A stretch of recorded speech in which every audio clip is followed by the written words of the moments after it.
الحمدللہ رب العالمین والصلاة والسلام علی محمد الامین۔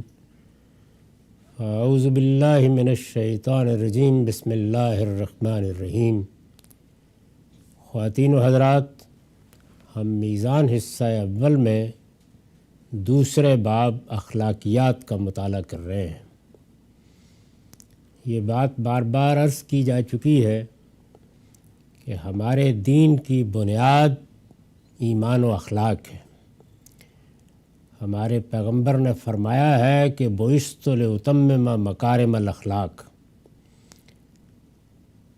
اس دین میں تطہیر اخلاق کے لیے کیا ہدایات دی گئی ہیں، ان میں بڑی بنیادی حیثیت سورہ بنی اسرائیل کے احکام 10 کو حاصل ہے۔ ان میں سے 4 احکام کو ہم سمجھ چکے، اب 5واں زیر بحث ہے۔ اس کا عنوان ہے انسانی جان کی حرمت۔ یعنی اللہ تعالیٰ نے جن اخلاقی اصولوں کا ہمیں پابند کیا ہے، اور ظاہر ہے کہ اسی لیے پابند کیا ہے کہ ہم اپنے فطرت کے الہام کی بنیاد پر بھی یہی سمجھتے ہیں، ان میں ایک بڑی چیز، غیر معمولی چیز انسانی جان کی حرمت ہے۔ میں نے لکھا ہے 5واں حکم یہ ہے کہ کوئی شخص کسی کو قتل نہ کرے۔ یعنی کسی کی جان کے خلاف اقدام کرنا بہت بڑا گناہ ہے، غیر معمولی درجے کا جرم ہے۔ 5واں حکم یہ ہے کہ کوئی شخص کسی کو قتل نہ کرے۔ مذہب و اخلاق کی روح سے انسانی جان کو جو حرمت ہمیشہ سے حاصل رہی ہے، یہ اسی کا بیان ہے۔ یعنی اللہ تعالیٰ نے یہ کوئی نئی بات قرآن مجید میں نہیں فرمائی، بلکہ جو کچھ مذہبی روایت اس سے پہلے موجود رہی ہے اس میں بھی، اور جو انسان کا اخلاقی احساس تقاضا کرتا ہے اس کی روح سے بھی یہ چیز ہمیشہ سے مانی جاتی رہی ہے۔ چنانچہ یہ در حقیقت اسی کا بیان ہے۔ مذہب و اخلاق کی روح سے انسانی جان کو جو حرمت ہمیشہ سے حاصل رہی ہے، یہ اسی کا بیان ہے۔ قرآن نے بتایا ہے کہ اس کے بارے میں، یعنی کس کے بارے میں؟ انسانی جان کے بارے میں۔ قرآن نے بتایا ہے کہ اس کے بارے میں یہی تاکید اس سے پہلے بنی اسرائیل کو کی گئی تھی۔ یعنی جس طرح اللہ تعالیٰ نے جب اپنی شریعت دی تو قرآن میں ہمیں اس کی تاکید کی، اسی طرح ہم سے پہلے جب اللہ نے اپنی کتاب اتاری تو بنی اسرائیل کو بھی یہی تاکید کی۔ یہ بتایا کہ انسانی جان یہ ایسی چیز نہیں ہے کہ کسی بھی درجے میں کوئی شخص اس کو نقصان پہنچانے کے درپے ہو۔ اللہ تعالیٰ نے اس کی حرمت قائم کر دی ہے۔ کسی کا یہ کام نہیں ہے کہ وہ اس میں اللہ کی اس حرمت کو توڑنے کی جسارت کرے۔ قرآن نے بتایا ہے کہ اس کے بارے میں یہی تاکید اس سے پہلے بنی اسرائیل کو کی گئی تھی، اور اللہ تعالیٰ نے یہ بات ان پر لکھ دی تھی کہ ایک انسان کا قتل در حقیقت پوری انسانیت کا قتل ہے۔ یعنی یہ بات جو قرآن مجید میں بیان ہوئی ہے، جس کا آگے حوالہ آئے گا، یہی بات خود قرآن نے بتایا ہے کہ ہم نے بنی اسرائیل پر بھی اسی طرح لکھی تھی۔ اس سے مقصود یہ تھا کہ ہماری شریعت جب بھی آئی اور ہم نے جب بھی انسانوں کی رہنمائی کی تو انہیں یہی بتایا کہ یہ کوئی معمولی جرم نہیں ہے۔ یہ دیکھتے ہیں ہم کہ جانوروں کی جان کو اس طرح کی حرمت حاصل نہیں ہے، تو ان کے ریوڑ ہم ذبح کر کے کھا لیتے ہیں۔ انسانی جان کی یہ حرمت ہی ہے در حقیقت جو انسانیت کے بقا کی ضمانت بن رہی ہے۔ اگر یہ حرمت نہ ہوتی تو کوئی حسد کے مارے، کوئی رقابت کے مارے، کوئی کسی اور دشمنی کی بنیاد پر، کوئی مال لینے کے لیے، کوئی کسی سے اپنا کوئی غم و غصہ نکالنے کے لیے ایسے ہی بھیڑ بکریوں کی طرح لوگوں کو مارتا رہتا۔ تو اللہ تعالیٰ نے اس کو پوری انسانیت کا قتل قرار دیا۔ اس کا مطلب یہ ہے کہ اگر یہ حرمت اٹھ جائے تو پھر انسانیت کے لیے بھی بقا کی گنجائش باقی نہیں رہتی۔ تالمود میں یہ فرمان کم و بیش انہی الفاظ میں آج بھی موجود ہے، یعنی اگر آپ یہودی شریعت کی کتاب تالمود پڑھیں تو اس میں الفاظ بھی کم و بیش یہی ہیں، اور انہی الفاظ میں یہ بات بیان کی گئی ہے۔ قرآن مجید نے اسی کا حوالہ دیا ہے، سورہ مائدہ میں قرآن نے اسی کا حوالہ دیا ہے۔ یہاں اگر کوئی تالمود کا یا تورات کا یا انجیل کا یا پرانی کتابوں کا ذکر آتا ہے تو ان کے حوالے نیچے موجود ہوتے ہیں، انہیں ہر شخص دیکھ سکتا ہے۔ سورہ مائدہ میں قرآن نے اسی کا حوالہ دیا ہے، چنانچہ آیت 32 ہے جس میں فرمایا ہے من اجل ذالک کتبنا علی بنی اسرائیل انہ من قتل نفسا بغیر نفس او فساد فی الارض فکانما قتل الناس جمیعا ومن احیاہا فکانما احیا الناس جمیعا۔ انسان کی یہی سرکشی ہے۔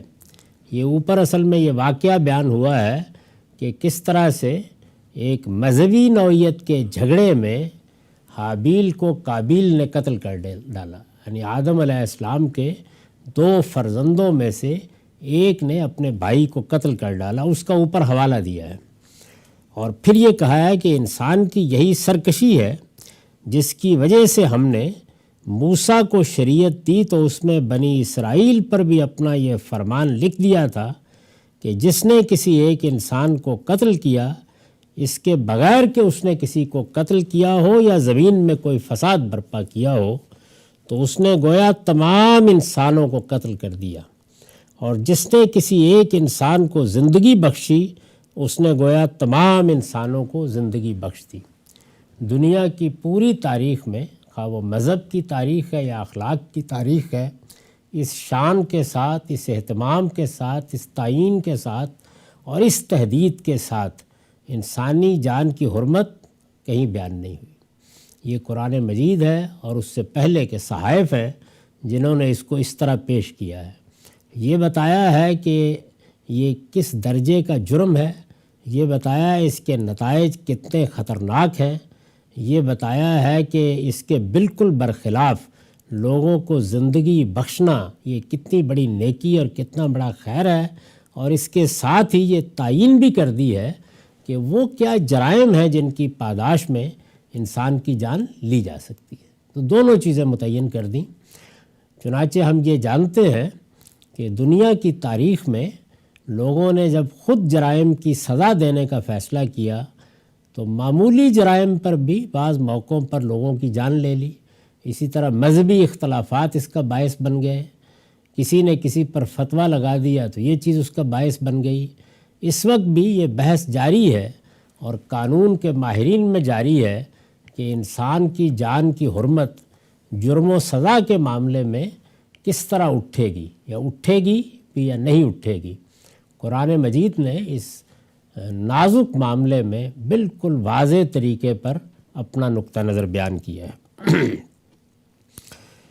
اس فرمان سے واضح ہے، یعنی یہ جو آیت اوپر میں نے نقل کی ہے، اس فرمان سے واضح ہے کہ کسی انسان کی جان 2 ہی صورتوں میں لی جا سکتی ہے، یعنی اس کو متعین کر دی ہے۔ ہر حال میں حرمت حاصل ہے، ہمہ وقت حرمت حاصل ہے، ہر دور میں حرمت حاصل ہے، ہر طرح کے حالات میں حرمت حاصل ہے۔ ہاں، 2 صورتوں میں انسانی جان لی جا سکتی ہے۔ ایک یہ کہ وہ کسی کو قتل کر دے، یعنی قصاص میں اس نے کسی کو مار دیا۔ اب ظاہر ہے کہ عدل کا، انصاف کا تقاضا یہی ہے کہ پھر اس کی جان بھی لے لی جائے، اس لیے کہ اس نے جان لے لی ہے۔ ایک یہ کہ وہ کسی کو قتل کر دے، دوسری یہ کہ نظم اجتماعی سے سرکشی کر کے وہ دوسروں کی جان و مال اور آبرو کے درپے ہو جائے۔ اس دنیا میں انسانوں کی جان، ان کے مال، ان کی عزت آبرو کی حفاظت کے لیے شروع دن سے انسان ایک اجتماعی نظم قائم کرتا ہے۔ کبھی وہ قبیلے کی سطح پر قائم ہوتا تھا، پھر اس کے بعد آہستہ آہستہ دور قدیم کی ریاست میں، پھر دور جدید کی ریاست میں ہمارے سامنے آتا ہے۔ تو یہ جو نظم ہے، یہ چونکہ یہ ضمانت دیتا ہے کہ انسان کی جان، انسان کے مال اور اس کی آبرو کی حرمت قائم رکھی جائے گی، اس کی طرف کسی کو آنکھ اٹھا کر دیکھنے کی اجازت نہیں ہوگی۔ یہ چونکہ قائم ہی اس لیے کیا جاتا ہے، یہ جس کو ہم ریاست کہتے ہیں، یہ اصلاً اسی مقصد کے لیے قائم کی جاتی ہے۔ اگر یہ مقصد پیش نظر نہ ہو تو اس کی کوئی ضرورت نہیں ہے۔ تو انسانی جان، مال اور آبرو کی حرمت کو قائم رکھنے کے لیے ہم اپنے لیے یہ چیز گوارا کرتے ہیں کہ ہمارے درمیان میں سے کچھ لوگ ہم پر حکومت کریں اور نظم حکومت کو چلانے کے لیے مختلف ذمہ داریاں انجام دیں۔ یہ آسان نہیں ہے کہ اپنے اوپر کسی کی حکومت کو گوارا کیا جائے، لیکن اس بڑے مقصد کے لیے، اس مصلحت کے پیش نظر انسانی جان کی اور مال کی اور آبرو کی حرمت کو قائم رکھنے کے لیے ہم اسے گوارا کرتے ہیں۔ یہ نظم جب قائم ہو جاتا ہے تو اب اگر کوئی شخص یا کوئی گروہ یا کوئی جماعت اس نظم کو چیلنج کر دے، اس کو توڑنے کے لیے آگے بڑھے اور اس مقصد کے لیے لوگوں کی جان، مال اور آبرو کے لیے خطرہ بن جائے، تو اب اس طرح کے مجرموں کے لیے بھی پھر یہ قانون بنا دیا گیا کہ ان کو سزا کے طور پر قتل کیا جا سکتا ہے۔ تو یہ دو چیزیں واضح کر دی قرآن نے۔ اس کے سوا نہ موت کی سزا کسی کو دی جا سکتی ہے، نہ اس بنیاد پر کوئی قانون بنایا جا سکتا ہے، اور نہ کسی شخصی کو حق ہے کہ وہ اگر کہیں نظم حکومت قائم نہیں ہے، قبائلی نوعیت کا نظم ہے، تو وہاں آگے بڑھ کر کسی کی جان لے لے۔ اس فرمان سے واضح ہے کہ انسان کی جان دو ہی صورتوں میں لی جا سکتی ہے، ایک یہ کہ وہ کسی کو قتل کر دے، دوسری یہ کہ نظم اجتماعی سے سرکشی کر کے وہ دوسروں کی جان و مال اور آبرو کے درپے ہو جائے، یعنی وہ دوسروں کی جان لینے، دوسروں کا مال ہتھیانے کے لیے طاقت کے زور پر نکل کھڑا ہو۔ جیسے کوئی شخص ڈاکہ ڈالنے کے لیے نکل کھڑا ہوتا ہے، کوئی شخص عصمت دری کے لیے، آبرو ریزی کے لیے نکل کھڑا ہوتا ہے، یا کوئی شخص اسی طریقے سے لوگوں کو مارنے کے لیے نکل کھڑا ہوتا ہے۔ تو اب ظاہر ہے کہ یہ انتظار نہیں کیا جائے گا کہ ایک شخص جس نے برملا سرکشی کا اظہار کر دیا ہے، ڈاکے ڈالنے کو اپنا پیشہ بنا لیا ہے، یا لوگوں کے قتل کے درپے ہو گیا ہے، یا لوگوں کی آبروئیں لوٹنے کے لیے اقدامات کر رہا ہے، تو انتظار کیا جائے کہ وہ کب اس میں کامیاب ہوتا ہے، اس کو پھر روکا جائے گا۔ اس کو روکنے کے لیے اسے موت کی سزا بھی دی جا سکتی ہے۔ زمین میں فساد پھیلانے کی تعبیر یہاں اسی مفہوم کے لیے اختیار کی گئی ہے۔ اوپر جو آیت میں اس کے لیے الفاظ آئے ہیں وہ ہے او فسادن فی الارض۔ تو اس فسادن فی الارض سے کیا مراد ہے؟ وہ یہی ہے کہ کوئی شخص نظم اجتماعی کے مقابلے میں سرکشی اختیار کر لے، نظم اجتماعی کو توڑنے کے لیے کھڑا ہو جائے، ایک نیوسنس پیدا کر دے اور جتھے بنا کر یا انفرادی طور پر لوگوں کی جان، مال، آبرو کے لیے خطرہ بن جائے۔ یہ صورتحال ہے جس کو قرآن مجید اپنی اصطلاح میں فساد فی الارض سے تعبیر کرتا ہے۔ اس کے سوا، یعنی ان دو صورتوں کے سوا، ایک یہ کہ قصاص میں کسی کی جان لی جائے، دوسرے یہ کہ اس طرح کے مجرموں کو گرفت میں لینے کے بعد ان کے خلاف کوئی اقدام کیا جائے۔ اس کے سوا ہر قتل ایک ناحق قتل ہے۔ یعنی جب قرآن کہتا ہے کہ ناحق کسی کو قتل نہ کرو، تو وہ یہ ناحق کا لفظ اس لیے استعمال کرتا ہے کہ حق کی بنیاد پر قتل کی دو صورتیں جائز ہیں۔ اس کے سوا ہر قتل ایک ناحق قتل ہے جس کی سزا قرآن کی روح سے ابدی جہنم ہے، ہمیشہ کی جہنم۔ یہ اتنا بڑا جرم ہے۔ شرک کے معاملے میں یہ بات کہی گئی ہے، کفر کے معاملے میں یہ بات کہی گئی ہے، یعنی جانتے بوجھتے کسی پیغمبر کو پہچان لینے کے باوجود محض سرکشی کی بنیاد پر اس کا انکار کر دینا۔ تو ان جرائم کی سزا ابدی جہنم بیان ہوئی ہے، اور اس کے بعد قتل۔ اس کے سوا ہر قتل ایک ناحق قتل ہے جس کی سزا قرآن کی روح سے ابدی جہنم ہے۔ مسلمانوں میں سے جو لوگ اپنے مسلمان بھائیوں کے خلاف اس جرم کے مرتکب ہوتے ہیں، انہیں قرآن نے اس طرح متنبہ فرمایا ہے۔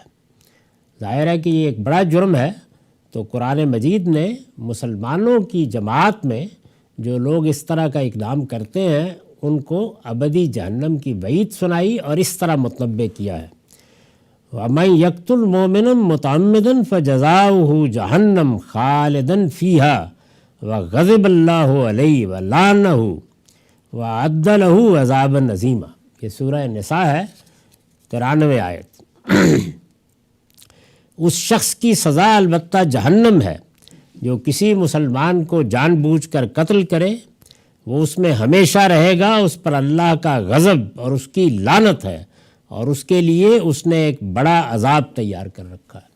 اللہ کا غضب اور اس کی لعنت کا مطلب عربی زبان میں یہ ہوتا ہے کہ اس کو اللہ ہمیشہ کے لیے اپنی رحمت سے دور کر دے گا، یعنی اس کی طرف اب نگاہ التفات نہیں اٹھائے گا۔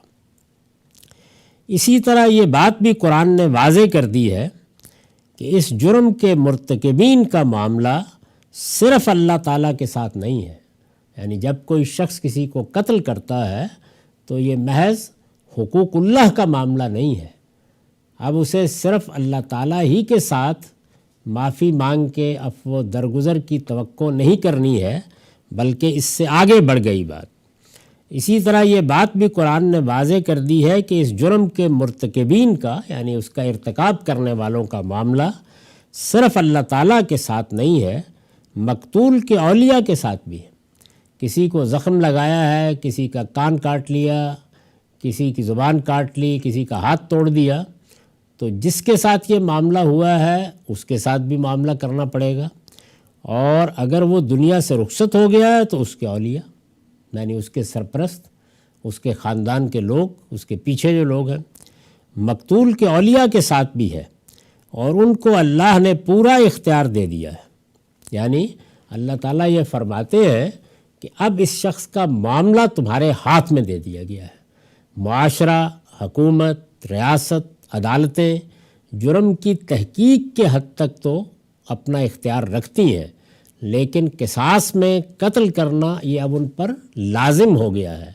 اس میں اگر کوئی عفو درگزر کر سکتا ہے، کوئی معاف کر سکتا ہے، تو وہ اب مقتول کے اولیاء ہے، دنیا میں وہ، اور قیامت میں آگے زیر بحث آتا ہے۔ اور اللہ نے ان کو پورا اختیار دے دیا ہے، لہٰذا دنیا کی کوئی عدالت ان کی مرضی کے بغیر قاتل کو کوئی رعایت نہیں دے سکتی۔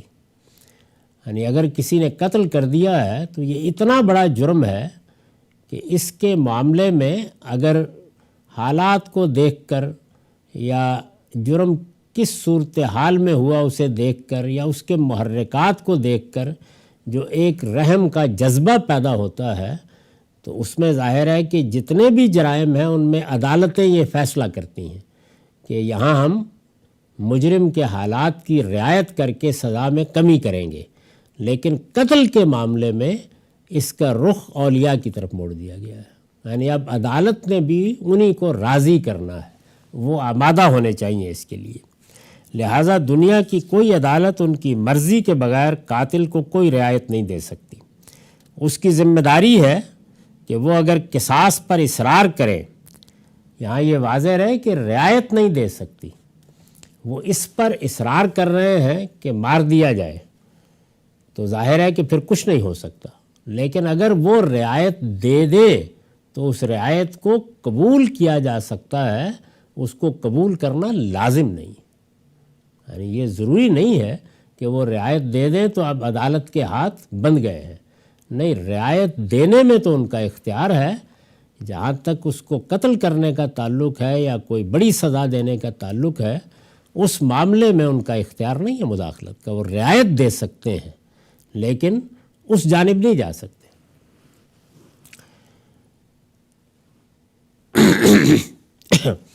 لہٰذا دنیا کی کوئی عدالت ان کی مرضی کے بغیر قاتل کو کوئی رعایت نہیں دے سکتی۔ اس کی ذمہ داری ہے کہ وہ اگر قصاص پر اصرار کریں تو ان کی مدد کرے، اور جو کچھ وہ چاہیں اسے پوری قوت کے ساتھ اور ٹھیک ٹھیک نافذ کر دیں۔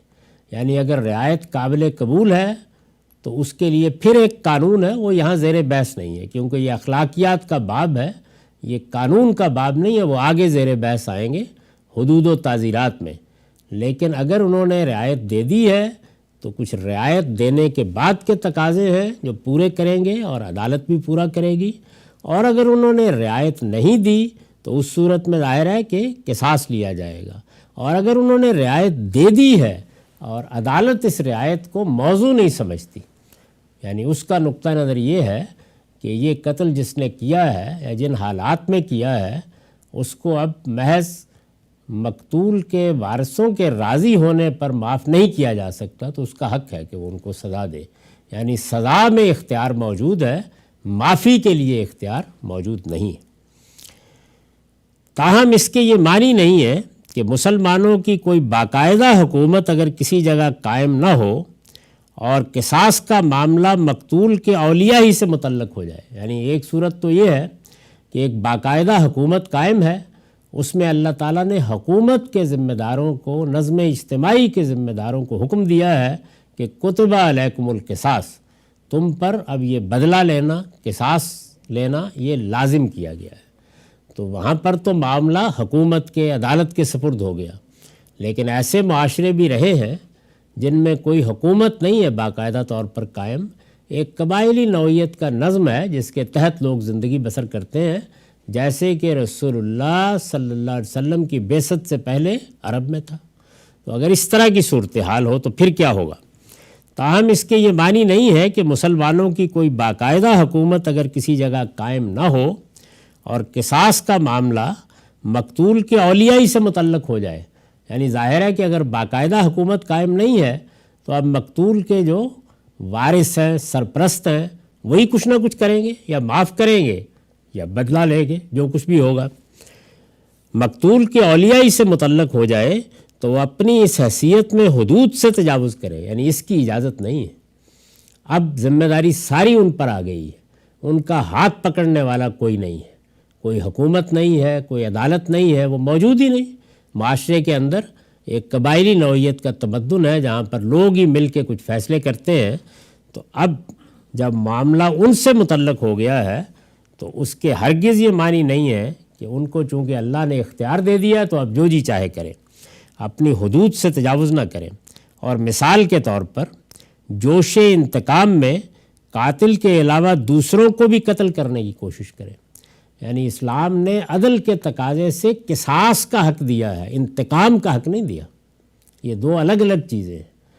کسی کے خلاف اب آپ اپنے جذبات کا غبار نہیں نکالنے کے لیے نکل کھڑے ہوئے، آپ کو جو حق دیا گیا ہے وہ برابر کا بدلہ لینے کا، برابر کا بدلہ، ہر حال میں برابر کا بدلہ۔ قصاص کا مطلب ہے عدل، انصاف، اسی کا نفاذ ہوگا۔ اور مثال کے طور پر جوش انتقام میں قاتل کے علاوہ دوسروں کو بھی قتل کرنے کی کوشش کریں، یا اپنی شرافت و نجابت اور برتری کے زوم میں، یعنی ظاہر ہے کہ انسان ایک درجے میں نہیں ہوتے، کسی بڑے چودھری صاحب کا قتل ہو گیا، کسی علاقے کے قبیلے کے شیخ کا قتل ہو گیا، کسی بہت کھاتے پیتے آدمی کا قتل ہو گیا، کسی کو کوئی خصوصی حیثیت کسی اور وجہ سے حاصل ہے اس کا قتل ہو گیا، تو سوسائٹی میں سب لوگ برابر نہیں ہوتے۔ اور قاتل بھی یہ ضروری نہیں ہے کہ کوئی بڑا صاحب اقتداری ہوگا، بعض اوقات کسی انتقامی جذبے سے سرشار ہو کر ایک معمولی مزدور، ایک کسان، ایک غلام بھی قتل کر دیتا ہے، تو یہ چیز ہوتی ہے۔ اب جہاں عدالتوں کا باقاعدہ نظام ہے وہاں تو وہ اس کی مخاطب ہے، لیکن جہاں ایسا نہیں ہے وہاں پر ان لوگوں کو قرآن مجید کہہ رہا ہے یا اپنی شرافت و نجابت اور برتری کے زوم میں اپنے غلام کے بدلے میں آزاد اور عورت کے بدلے میں مرد کے قتل کا مطالبہ کریں، یعنی یہ کہیں کہ ہمارے ہاں تو ایک بڑا آدمی قتل ہوا ہے، اس کا انتقام یہ ہوگا، اور کوئی اگر غلام یا وہ قتل ہوا ہے تو اس کا انتقام یہ ہوگا، ہمارا غلام تمہارے آزاد کے بدلے میں۔ تو اس طرح کا جو تفاوت ہے یہ گوارا نہیں کیا جائے گا، وہ اپنے حدود سے تجاوز نہ کریں۔ سب انسان برابر ہیں اور ان کے ساتھ برابری کا معاملہ ہوگا اور اپنی شرافت و نجابت اور برتری کے زوم میں، یعنی میرا خاندان یہ ہے، میرا قبیلہ یہ ہے، میری تاریخ یہ ہے، میرا اقتدار اس طرح قائم رہا ہے، میرے پاس دولت اتنی ہے، میں تمہارا بڑا ہوں، میری عمر بڑی ہے، میرا علم بڑا ہے، یہ اس معاملے میں کوئی حیثیت نہیں رکھتے۔ یا اپنی شرافت و نجابت اور برتری کے زوم میں اپنے غلام کے بدلے میں آزاد اور عورت کے بدلے میں مرد کے قتل کا مطالبہ کریں. یعنی ہماری عورت قتل ہوئی ہے تو ہم تمہاری عورت کو قتل نہیں کریں گے، وہ تو ہم تمہارے کسی مرد کو قتل کریں گے اس کے جواب میں. یہ صورتحال نہ پیدا کرتے.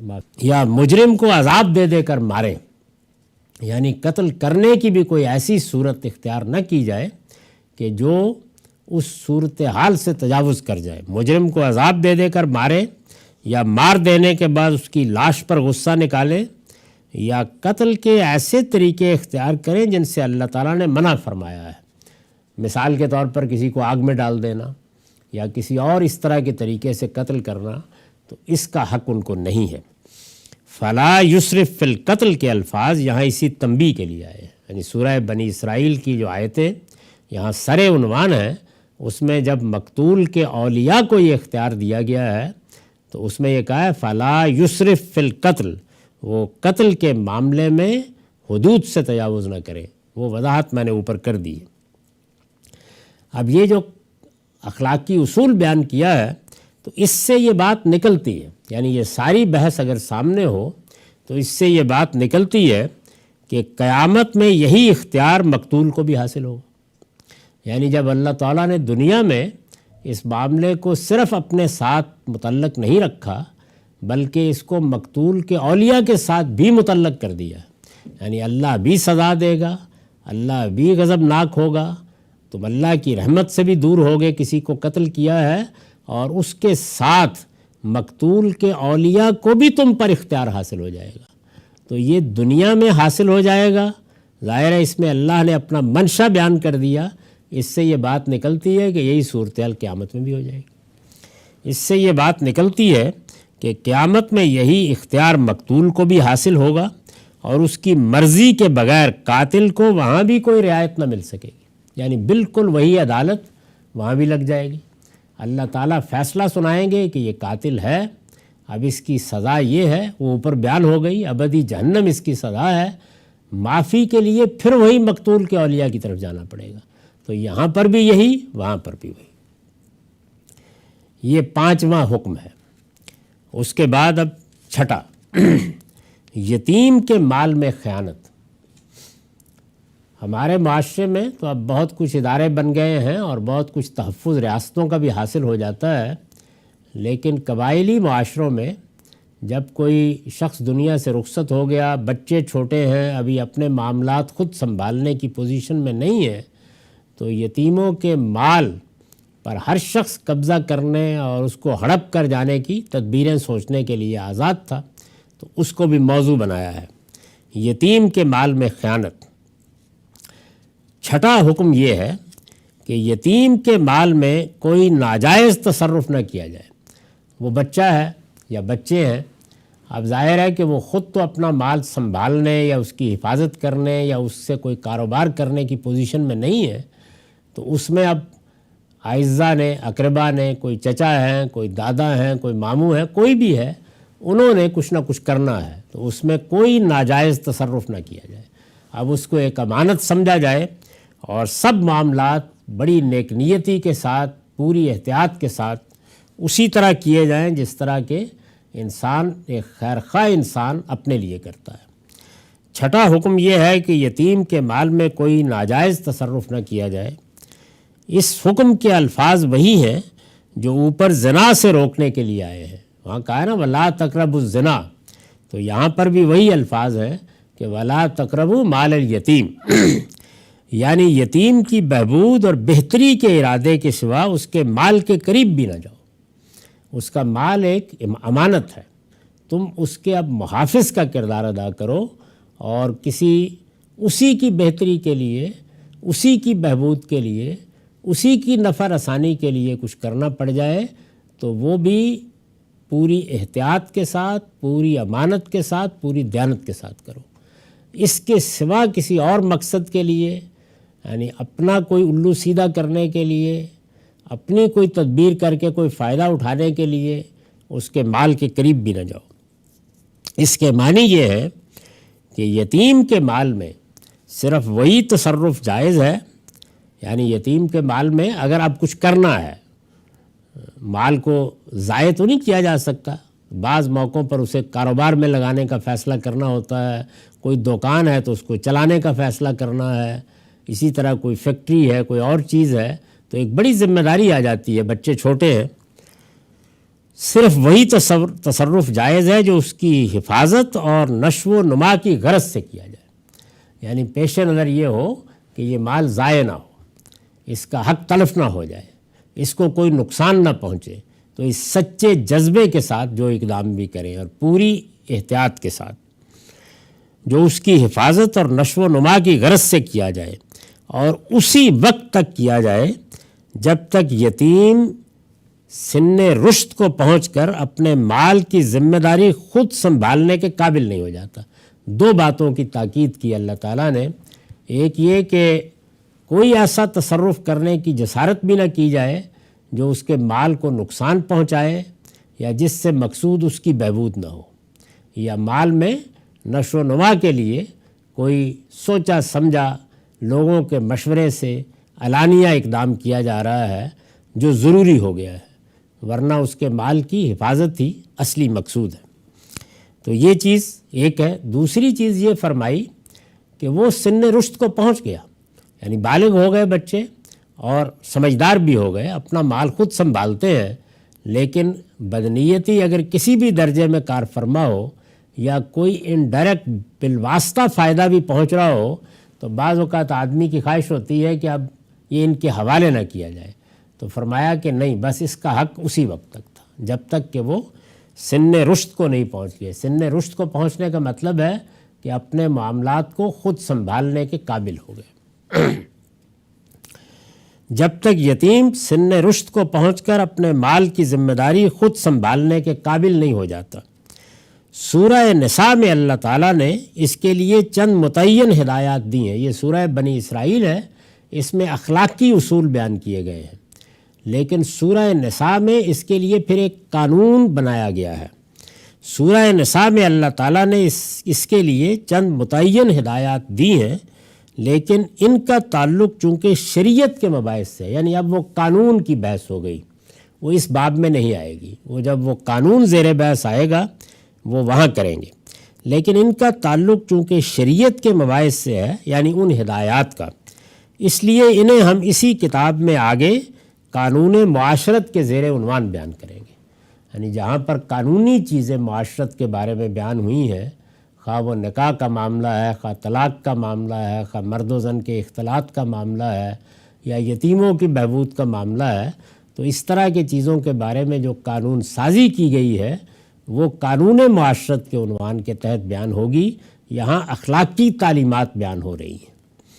یہاں اتنی بات البتہ واضح رہے کہ آیا زیر بحث میں، یعنی سورہ بنی اسرائیل کی ان آیتوں میں جس میں یہ 10 کمانڈمنٹس یا احکام 10 بیان ہوئے ہیں، یہاں اتنی بات البتہ واضح رہے کہ آیا زیر بحث میں جس چیز سے روکا گیا ہے وہ قرآن کی روح سے ایک نہایت سنگین جرم ہے۔ یہ خیال نہیں کرنا چاہیے کہ یتیم کے مال میں خیانت کوئی چھوٹی چیز ہے، یہ نہایت سنگین جرم ہے، اسے کوئی معمولی بات نہیں سمجھنا چاہیے۔ چنانچہ فرمایا ہے، ان الذین یاکلون اموال الیتامی ظلما انما یاکلون فی بطونہم نارا وسیصلون سعیرا۔ یہ حقیقت ہے کہ جو لوگ یتیموں کا مال ناحق کھاتے ہیں وہ اپنے پیٹ میں آگ بھرتے ہیں، اور ان قریب وہ دوزخ کی بھڑکتی آگ میں پڑیں گے۔ یعنی یہ کوئی ایسی چیز نہیں کہ چلیں کیا ہے، اپنے ہی تھے کچھ لے لیا، اس کا نتیجہ، اس کا مال انتہائی سخت ہے، وہ جہنم میں ڈال دیے جائیں گے اور پھر وہیں پہ رہیں گے۔ تو یہ 6 احکام آیا تکمیل کو پہنچ گئے۔ اس کے بعد اب 7واں حکم ہے۔ 7واں حکم یہ ہے، ایک مرتبہ پھر یاد دہانی حاصل کر لیجئے، یعنی احکام 10 بیان ہو رہے ہیں۔ اخلاق کی پہلے قرآن مجید نے اصل اصول کے طور پر بنیادیں واضح کیں، پھر ان کی بنیاد پر 10 احکام دیے، 10 کمانڈمنٹس۔ ان میں سے اب 7واں حکم زیر بحث ہے۔ 7واں حکم یہ ہے کہ جو عہد بھی کیا جائے اسے ہر حال میں پورا کیا جائے، عہد کی پابندی۔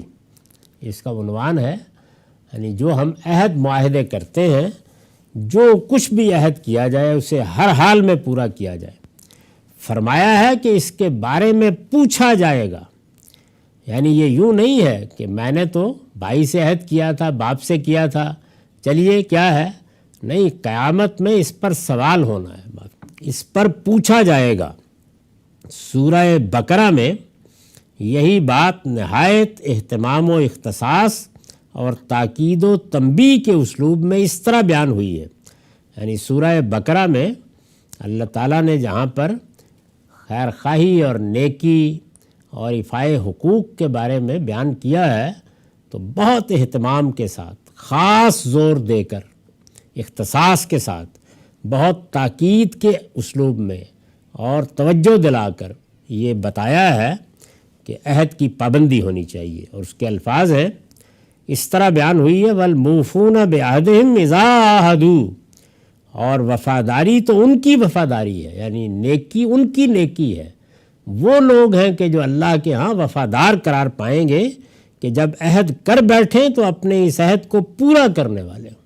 اگر ہم نے کوئی عہد کیا ہے تو اب یہ ایک مقدس چیز ہے، اس کو ایسے ہی نہیں توڑا جا سکتا، اس سے اسی طرح گریز نہیں کیا جا سکتا۔ اس عہد میں، اب یہ جو لفظ عہد ہے، اس عہد میں ظاہر ہے کہ ہر قسم کے عہد شامل ہیں، یعنی کیا مراد ہے اس سے؟ استاذ امام لکھتے ہیں، ایفائے عہد کے اندر، یعنی عہد کو پورا کرنے کی جو تاکید کی گئی ہے، اس کے اندر تمام چھوٹے بڑے حقوق و فرائض آ جاتے ہیں۔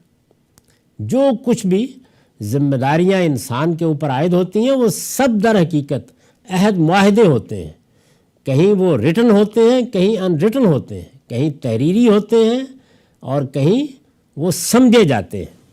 ایفائے عہد کے اندر تمام چھوٹے بڑے حقوق و فرائض آ جاتے ہیں، خواہ وہ خلق سے متعلق ہوں یا خالق سے، خواہ وہ کسی تحریری معاہدے سے وجود میں آتے ہوں یا کسی نسبت، تعلق، رشتہ داری اور قرابت سے، یعنی جیسے ہی ہم کسی ماں باپ کے ہاں پیدا ہو گئے تو ایک عہد وجود میں آ گیا، جیسے ہی کوئی شخص ہمارا رشتہ دار ہو گیا تو ایک اور عہد وجود میں آ گیا۔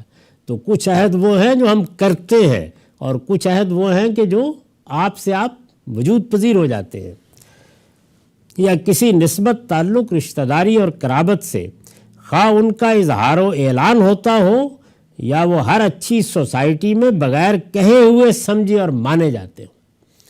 یعنی یہ بھی ضروری نہیں ہے کہ لکھا ہوا ہونا چاہیے، کہا ہوا ہونا چاہیے۔ اگر ایک چیز کو عہد ہی کے طور پر کسی سوسائٹی میں، کسی معاشرے میں مانا جاتا ہے تو اس کی بھی عزت قائم رہنی چاہیے۔